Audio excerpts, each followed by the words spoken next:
அஸ்ஸலாமு அலைக்கும் வரஹ்மத்துல்லாஹி வபரகாத்துஹு. கண்ணியத்துக்குரிய எல்லாமல்ல அல்லாஹ்வின் நல்லவர்களே, குர்ஆன் வாழ்வியல் பயிற்சி வகுப்பில் 17வது வகுப்பில் நாம் எல்லாம் அமர்ந்திருக்கின்றோம். முந்தைய வகுப்புகளில்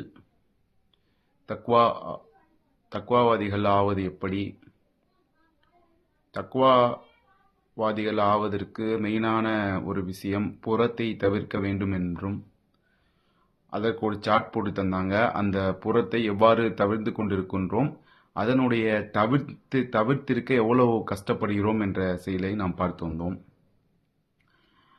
சஹாபாக்கள் என்ன செய்வாங்கன்னு சொன்னா, ஒரு வசனம் வந்துவிட்டால் அந்த வசனத்தை நிறைவேற்றிவிட்டு அந்த வசனத்தை பின்பற்றி விட்டு தான் அடுத்த வசனத்துக்கு போவாங்களாம். அதே போல் நாமும் இந்த வகுப்பில் பார்த்து வருகிறோம். இந்த புறத்தினால் ஏற்படக்கூடிய விளைவுகள், இந்த புறத்தை நாம் சந்திக்கிற நாள், தவிர்க்கிற நாள் நமக்கு எவ்வளவு கஷ்டமா இருக்கு அப்படின்னு சொல்லி உஸ்தாத் ஒரு ஆள்கிட்டே கருத்து கணிப்பு கேட்டாங்க. அதில் அல்ஹம்துலில்லாஹ் எல்லாருமே மேக்சிமம் தவிர்ந்து இருக்கிறோம் அப்படின்னு சொல்லி தான் சொல்லியிருந்தாங்க. அல்லாஹ் ரப்புல் ஆலமீன் 7வது அத்தியாயத்தில் சொல்றான், நீங்கள் நன்றி செலுத்தினால் நாம் உமக்கு அதை அதிகப்படுத்தி தருவோம். இன்னும் நீங்கள் நன்றி மறந்தால் நாம் அதை தண்டனையாக ஆக்கிவிடுவோம். தண்டனைக்கு நீங்கள் பயந்து கொள்ளுங்க என்று அல்லாஹ் ரப்புல் ஆலமீன் சொல்றான். அப்போ நாம் அல்லாஹ்வுக்கு இந்த புறத்திற்கு நாம் விலகி இருக்கிறோம்னு சொன்னா அல்லாஹ்வுக்கு நன்றி செலுத்த வேண்டும் கண்டிப்பாக. ஏன்னா அல்லாஹ்வுடைய நாட்டனால தான் நடக்குது. ஷைத்தான்கிட்ட பின்பற்றி இருக்கக்கூடிய காரணம் அல்லாஹ் நம்ம மீது செய்த அருள் தானே. அப்போ அல்லாஹ்வுக்கு நன்றி செலுத்தணும்னு சொல்லி அல்லாஹ் ரப்புல் ஆலமீன் சொல்றான். இப்போ நம்ம அப்படி செஞ்சா நம்முடைய பயணத்தை என்ன ஆகும், இலகுவா கூர்த்திட்டு கொள்ளலாம். சரியா? இப்போ அப்படியே உஸ்தாத் ஒருத்தவங்கள்டையா ரிவ்யூ கேட்டாங்க. அந்த புறத்தினால் உங்களுக்கு புறத்தை தவிர்ப்பதினால் உங்களுக்கு எவ்வளோ கஷ்டம் ஏற்படுது அப்படின்னு சொல்லி கேட்டிருந்தாங்க. அதில் ஒரு சகோதரர் சொன்னாரு, இப்போ நான் புறம் பேசாம இருக்க எவ்வளவோ ட்ரை பண்றேன், ஆனா அதையும் தாண்டி புறம் பேசி விடுறேன்.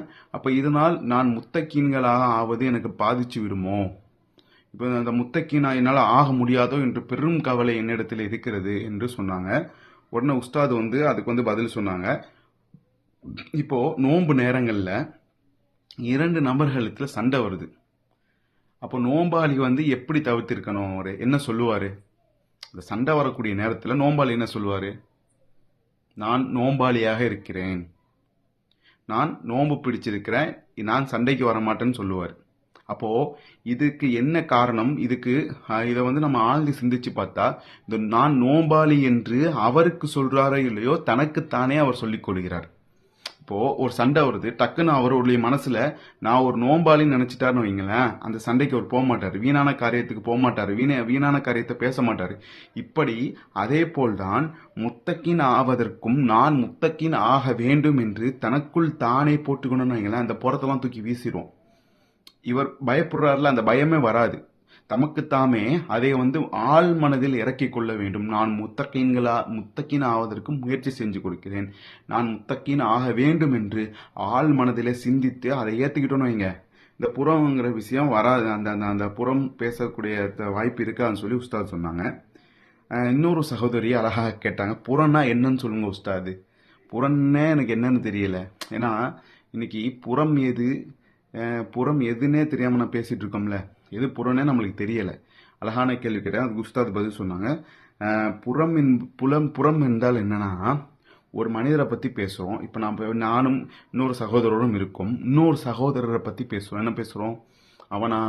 அவனை பத்தி தெரியாதா, அவன்கிட்ட அந்த பண்பு இருக்குதோ இல்லையோ, அவன் நல்லவனோ கெட்டவனோ, அவன் அந்த செயலை செய்தானோ இல்லையோ, அதை பற்றி பேசக்கூடாது. அவன் விரும்பாத விஷயத்தை அவனை பத்தி நானும் இவரும் பேசிக்கிட்டோன்னு வைங்களேன், என்ன பேசுறோம்? பைக்கை பத்தியா, எத்தனை லட்ச ரூபாய்க்கு பைக்கை வாங்கி வச்சிருக்கான் பத்தியா, இதெல்லாம் அவனுக்கு தேவையா? அதை நம்ம 2 பேரும் பேசுறது அவர் விரும்புவாரா? விரும்ப மாட்டார். இதுதான் புறம். இதுவே அந்த சகோதரர் ஒரு தப்பு செய்யறாரு, போதைக்கு அடிமையாகிறாரு. அப்போ போதைக்கு அடிமையா இருக்காருன்னு வைங்களேன். இப்ப அவர் இந்த மாதிரி போதை பொருள் உட்கொள்றாருன்னு சொல்லி நம்ம பேசினா புறமாவாது. நாம் எதற்காக பேசுகிறோம்? அவரை திருத்தி எடுக்க வேண்டும், அவர்களுடைய குடும்பத்தாருக்கு அதை கொண்டு போய் சேர்க்க வேண்டும் என்று சொன்னால் அதை பற்றி பேசிதான் ஆக வேண்டும். அது புறத்திலே வராது. புறம் என்றால் என்ன? அவர் விரும்பாத ஒரு செயலை நாம் பேசணும். அவர் அவருக்கு நன்மை ஏற்படுத்தாது, அவருக்கு தீங்கு தான் ஏற்படுத்தும் என்பதை பற்றி பேசுவதுதான் புறம். இதை அவரை திருத்திக் கொள்வதற்காகவோ இல்ல பிறருக்கு நன்மை நாடுவதற்காகவோ இல்ல அவருக்கே நன்மை நாடுவதற்காகவோ நாம் அவரை பற்றி பேசுவது புறம் இல்லை என்று அழகாக சொன்னாங்க. இன்னும் இந்த புறம் ஒரு சகோதரி அதை பத்தி சொல்லிட்டாங்களா, இன்னொருத்தவங்க சொல்றாங்க அந்த புறம் பேசுவது அவ்வளவு ஈஸி, புறம் பேசாம இருக்க அவ்வளவு ஈஸி கிடையாது. உஸ்தாத் சொன்னாங்க அந்த புறம் பேசாமல் இருக்கிறோம்ல அவ்வளோ கஷ்டமாக இருக்கும். ஏன்னா நம்ம ஒரு நடைமுறையாக போயிட்டு இருக்கோம் இத்தனை காலம். ஈஸியாக அந்த புறம் என்பது சல்லுன்னு வரும், அதுக்கு எந்த வரமுறையும் கிடையாது. நேரத்தில் வரணும் நேரத்தில் வரக்கூடாதுன்னு சொல்லியில்ல. அப்போ எதை பார்த்தாலும் அந்த செய்தான் அதை தூண்டிக்கொண்டே நம்ம உள்ளத்தில் ஒரு மகிழ்ச்சியை தூண்டிக்கொண்டே இருப்பான். அந்த புறம் பேசுறது இருக்க அதே மாதிரி ஒரு மகிழ்ச்சி கிடையவே கிடையாது. காலைல கிளம்புவாங்க, காலையில் ஒரு நல்ல கோட்டு சூட்லாம் போட்டுக்கிட்டு நல்லா ஒரு சட்டையை போட்டுக்கிட்டு நல்ல ஒரு அயன்மான சட்டையை போட்டு வெளியே போவோம். எங்கப்பா வேலைக்கா போகிறா அப்படின்னு கேட்டோம். இல்லை, இந்த டீக்கல்ல உட்காந்து பேச போகிறோம். அது ஒரு அவர்களுக்கு மகிழ்ச்சி. இந்த புறம் பேசுவது அவ்வளோ ஒரு மகிழ்ச்சியான ஒரு செயலாக ஷைத்தான் நம்மளுக்கு தந்திருக்கான். அதை நம்ம உடைக்கிறோம்ல, ரொம்ப கஷ்டமாக இருக்கும். வாய் உண்ணும், எல்லாத்துலேயும் வாய் உண்ணும். ஒரு மனிதரை பற்றி பேசுகிறோம், டெய்லியும் பேசுகிறோம். ஒரு நாளைக்கு பேசக்கூடாதுன்னு சொன்னால் நம்மளுடைய ஷைத்தான் அப்படியே அதை பெரிய பாரந்தூரமாக காமிப்பான். நிறைய கஷ்டமான விஷயங்களாக இருக்கும். அது அந்த மக்கள் அது முயற்சி அடைவதே இல்லை. இன்னைக்கு இந்த புறத்தை மக்கள் தவிர்ப்பதற்கு முயற்சி எடுப்பதே இல்லை. அதனால எடுப்பவர்களுக்கு மிக கஷ்டமாக இருக்கும். அதை ஒன்று இன்னும் இப்படி சொல்றோம்ல, குர்ஆன்ல அல்லாஹ் சொல்றான், தனக்குத்தானே அநியாயம் செய்து கொண்ட அடியானை பார்த்து அல்லாஹ் சொல்றான், தனக்குத்தானே அநியாயம் செய்து கொண்ட தன்னுடைய அடியான் நம்பிக்கை இழக்க வேணாம். அல்லாஹ்வின் அருளை அல்லாஹ்வுடைய அருள் மீது நம்பிக்கை இழக்க வேணாம். நீங்க அல்லாஹ்விட்ட மன்னிப்பு கேளுங்க, அல்லாஹ் மன்னிப்பான். இதுவரை நீங்கள் பேசிய புறத்திற்கு, இதுவரை நீங்கள் பேசணும்னு நினைக்காம இருந்து டக்குன்னு வாயிலிருந்து வந்துக்கும் புறம், அதெல்லாம் நம்ம அல்லாஹ்விடத்திலே மன்னிப்பு கேட்டால் அல்லாஹ் நான் அதை மன்னிக்கிறேன்னு சொல்லி அல்லாஹ் ரப்புல் ஆலமீன் சொல்றான்.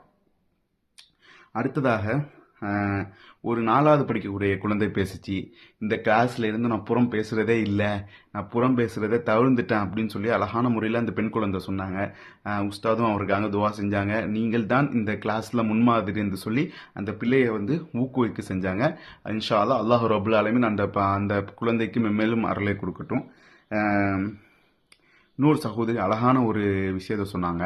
இந்த மாதிரி அந்த சகோதரியை புறம் பேசாமல் இருப்பதற்காக நிறைய ட்ரை பண்ணுறாங்க, ஆனால் புறம் பேசிடுறாங்க. சரியா? அன்றைய தினம் இரவு இஷா தொழுவை தன்னுடைய கணவரோடு ஜமாத்தாக தொழுகிறாங்க. அப்போ அவங்களுடைய கணவர் முதல் அத்தியாயத்தில் வயலுள்ளி குள்ளி சூறா இருக்குல்ல, அதை ஓதித்தாங்க. முதல் ரக்காத்துல ஓதி முடிச்சுட்டு 2வது ரக்காத்து போய் அல்ஹம்துலில்லாஹ் சொல்லிட்டு திரும்பவும் அந்த வயலுள்ளி குள்ளி சூறாவை ஓதுறாங்க. அப்போ இவங்களுக்கு பஹீரன் ஆயிடுச்சு. ஒரு காலமும் இப்படி நடக்காதே, எப்படி ஒரு சூறா 2 முறை ஓடப்பட்டது? அப்போ சிந்திச்சு பார்த்தா அல்லாஹ் தனக்கு தான் அந்த எச்சரிக்கையை தருகிறான், தனக்கு தான் அந்த அறிகுறையை அந்த குர்ஆன் வசனம் மூலம் தருகிறான் என்று சொல்லி அந்த சகோதரி அல்ஹம்துலில்லாஹ் அதற்கப்புறம் புறம் பேசாமல் இருந்தார்கள் என்று சொன்னார்கள். உடனே உஸ்தாத் அவர்கள் அவர்களுடைய வாழ்க்கையில் நடந்த ஒரு விஷயத்தை பகிர்ந்துக்கிட்டாங்க. இந்த குர்ஆன் காலேஜ் இருக்குல்ல, இந்த குர்ஆன் காலேஜ் ஆரம்பிக்கிறதுக்கு முன்னாடி அவங்க உஸ்தாத் மளிகை கடை வச்சிருக்காங்க. அவங்க கடைக்கு ஒரு முதியோர் வருவாராம். முதியோர் இந்த மாதிரி என்னிடம் மாங்காய் இருக்குது, அதை எடுத்துக்கிறீங்களா அப்படின்னு சொல்லி கேட்டோன்னா, அப்போ உஸ்தாதும் ஓகே எடுத்துக்கிறேன்னு சொல்லி எடுத்துக்கிட்டு அவர் ஒரு நபரை பற்றி உஸ்தாதிட்ட பேசுகிறாங்க. உங்களுக்கு இஸ்ரார் அஹ்மதுனா யாருன்னு தெரியுமா அப்படின்னு சொல்லி கேட்டோன்னே, இல்லை அப்போ உஸ்தாதுக்கு அவரை பற்றி தெரியல. உஸ்தாத் சொல்லிட்டாங்க, இல்லை எனக்கு தெரியல அவங்கள பற்றி சொன்னோன்னே. அப்போ அவர் சொல்லிட்டாரு, அவரை பற்றி நீங்கள் கொஞ்சம் பாருங்க அப்படின்னு சொல்லிட்டு போயிட்டாரு. இன்னும் அவர் மீட் பண்ணக்கூடிய நேரத்துலலாம் இதையே அவருக்கு வலியுறுத்துக்கிறாங்க. உஸ்தாதுக்கு இதையே அவர்களை வற்புறுத்திருக்காங்க, நீங்கள் இஸ்ரார் அஹ்மதை பற்றி பாருங்க, இஸ்ரார் அஹ்மதை பற்றி பாருங்க அப்படின்னு சொல்லி. அதுக்கப்புறம் உஸ்தாத் சென்னையில் ஒரு விஷயத்துக்காக போகும்போது ஒரு சபையில் இதே இஸ்ரார் அஹ்மதை பற்றி பேசப்படுது. அப்போது உஸ்தாத் இந்த இஸ்ரார் அஹ்மது யாருன்னு சொன்னால், இவர் குர்ஆனை எப்படி பாருங்க, 28 முறை தப்சீர் செஞ்சிருக்காரு. சுப்ஹானல்லாஹ். இந்த உலகத்துல இந்த நாம பார்த்தவரை, இந்த உலகத்துல இல்ல நம்ம பார்த்தவரை, இந்த குர்ஆனை தப்சீர் செய்தவர் ஒரு தடவை கூட தப்சீர் செஞ்சவங்கள நம்ம பார்த்தது கிடையாது. எப்படி இந்த குர்ஆனை இந்த ஒரு தடவோட இந்த குர்ஆனை தப்சீர் செஞ்சவங்க, முழுமையா தப்சீர் செஞ்சவங்கள நம்ம பார்த்தது கிடையாது. ஆனா இவர் 28 முறை இந்த குர்ஆனை தப்சீர் செஞ்சிருக்காங்க. எப்படி பாருங்க. அப்போ அவ்வளவு குர்ஆன் மீது உள்ள பற்று என்ன செய்வாரா, குர்ஆன் கிளாஸ் எடுப்பாராம். அந்த மக்களுக்கெல்லாம் கூப்பிட்டு குர்ஆன் கிளாஸ் எடுப்பாராம். அப்போ ஒரு முறை கடைசி கிளாஸ், அவர் அட்டன் பண்ணக்கூடிய கடைசி கிளாஸ் அவரால் முடியலை. இருந்தாலும் கூட அவர் வீல் சேரில் வச்சு தள்ளிட்டு போகிறாங்க. பெரிய ஸ்டேடியத்தில் இருப்பாங்க. அவங்க கடைசியில் தான் அந்த இதில் இருப்பாங்க. அந்த மேலே போய் தான் பேசுவாராம். அப்போ மேலே போய் அவருக்கு பேசக்கூடிய வாய்ப்பு அளிச்சாச்சு. அப்போ சொல்கிறாராம், இந்த குர்ஆனை கொண்டு போய் நான் உலகத்திலே சேர்த்து விடலாம்னு நினச்சேன், ஆனால் அது நடக்கலை அப்படின்னு சொல்லி அவருடைய கடைசி பேச்சு போலவே அதை பேசிவிட்டு சென்று விட்டால் அன்றே அவரும் இறந்தும் விட்டார். அப்போ இந்த இஸ்ரார் அஹ்மதை பற்றி உஸ்தாதுடைய உள்ளத்திலே அல்லாஹ் போடுறான். உடனே உஸ்தாத் அதுக்கப்புறம் தான் இந்த குர்ஆன் காலேஜுக்கு உண்டான யோசனை அவர்கள்ட்ட அல்ஹம்துலில்லாஹ் இந்த ஒரு குர்ஆன் கிளாஸை ஆரம்பிச்சாங்க. அதுக்கப்புறம் இன்னொரு சகோதரர் சொல்லியிருந்தாரு, நான் கடை வச்சிருக்கேன். அப்போ நான் காலைல 9 மணிக்கு கடைக்கு போறேன்னு வைங்களேன். காலைல கடைக்கு போனா ஒரு ஆள் புறம் பேசுறாரு.